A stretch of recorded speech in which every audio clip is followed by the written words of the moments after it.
खासदार सुप्रियाताई सुळे आता आपल्या सोबत आहेत. ताई, मिलिंद देवरांनी काँग्रेस सोडलं आणि आता शिंदे गटात पक्षप्रवेश केलाय. काय नेमक्या प्रतिक्रिया आहेत?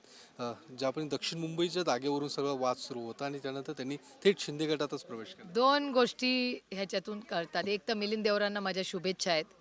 अनेक वर्ष आम्ही एकत्र काम केलं आहे. त्यांच्या आईवडिलांची आमचे कौटुंबिक संबंध कालही होते, आजही आहेत आणि उद्याही राहतील.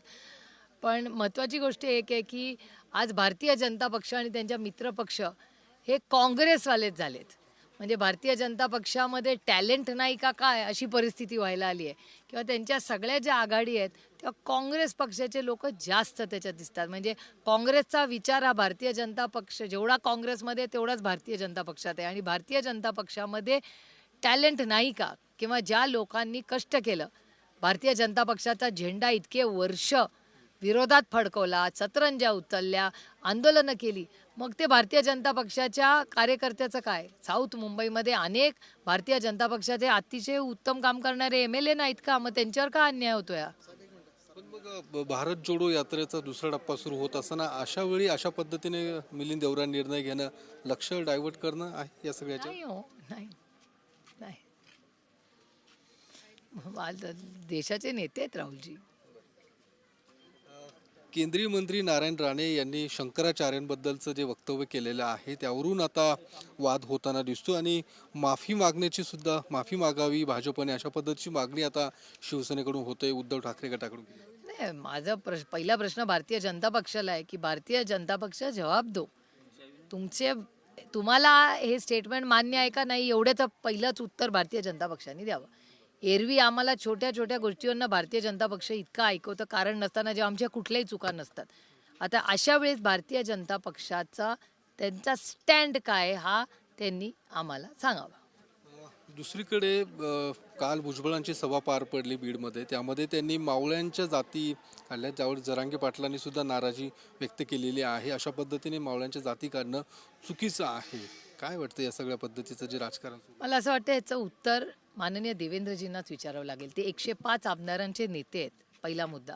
आणि दुसरा, बीडमध्ये गेल्यावर ना पंकजाताई ना धनुभाऊ, म्हणजे मुंडे कुटुंबाला दूर ठेवण्याच्या मागे काय षडयंत्र आहे हे पण बघावं लागेल ना. कारण का बीड म्हणलं की मुंडे साहेबांचं नाव येतं आणि त्यांच्या कुटुंबातले कोणी, मग धनुभाऊ असतील किंवा पंकुताई असेल, कोणी असू दे, पण कोणीतरी बीड जिल्ह्यामध्ये मुंडे कुटुंबातलं कोणाला तरी बीडमध्ये बोलवायलाच हवं होतं. मला हे दुर्दैव आहे की भारतीय जनता पक्षाला आज मुंडे साहेबांना विसर पडलाय. ताई, अजितदादा सातत्याने शरद पवार ज्या कार्यक्रमांना असतात तिथे जाणं टाळतायत. मग आधी नाट्यसंमेलनाचा कार्यक्रम असू दे आणि काल परवा वसंतदादा शुगर इन्स्टिट्यूटमध्ये जी वार्षिक सर्वसाधारण सभा पार पडली, दौऱ्यामध्ये तसं नोंद होती मात्र ते कार्यक्रमाला आले नाहीत. का असं होत असेल? अजित पवार का जाणं टाळत असेल? शरद पवारांसमोर जाण्याचं कुठंतरी त्यांना भीती वाटते किंवा काय? याचं उत्तर मी नाही देऊ शकत, त्यांनाच तुम्हाला विचारावं लागेल. मी कसं त्याचं उत्तर देणार? त्यांना विचारावं लागेल तुम्हाला. एकाच मंचावरती येणं टाळतायत. मला नाही माहिती, तुम्हाला त्यांना विचारावं लागेल. मी कसं उत्तर दुसऱ्यासाठी देणार? इंडिया आघाडीच्या संयोजक पदावरून काल पवार साहेबांनी जे काही वक्तव्य केलेलं आहे, काय आता नवीन 2 पदं निर्माण केली जातील आणि अशा पद्धतीने कुठलं नेमका चेहरा दिला जाईल इंडिया आघाडीकडून? आदरणीय पवार साहेबच त्याच्यावर बोलणं संयुक्तिक राहील. त्या मीटिंगला मी नव्हते, पवार साहेब होते. त्याच्यामुळे जे काय होईल ते सगळ्यांना विचारून सगळ्यांचा मान सन्मान आदर ठेवूनच होईल. कारण का आज मला विचाराल तर इंडिया गठबंधनाची जबाबदारी जास्त आहे. कारण का ह्या देशामध्ये ज्या पद्धतीने संविधानाचा अपमान होतोय, संविधानाच्या चौकटीच्या बाहेर जाऊन दडपशाही या देशात वाढती आहे. ह्या दडपशाही कुठेतरी थांबवली पाहिजे.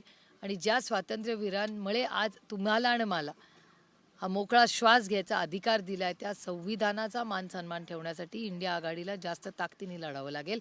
नाहीतर ज्या परिस्थितीत आज तुम्ही बघताय, मग मीडिया असेल किंवा आईस, इन्कम टॅक्स, CBI, EDचा दुरुपयोग असेल, हे सगळं जी दडपशाही या देशात चालली ती कुठेतरी थांबली पाहिजे. धन्यवाद ताई. कॅमेरामन सुशांत राऊतसह मी योगेश बोरसे, TV9 मराठी, पुणे.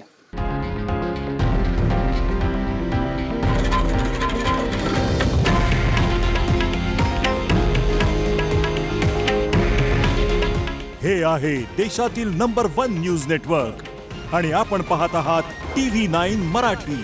काळजी तुमची, हित महाराष्ट्राचं.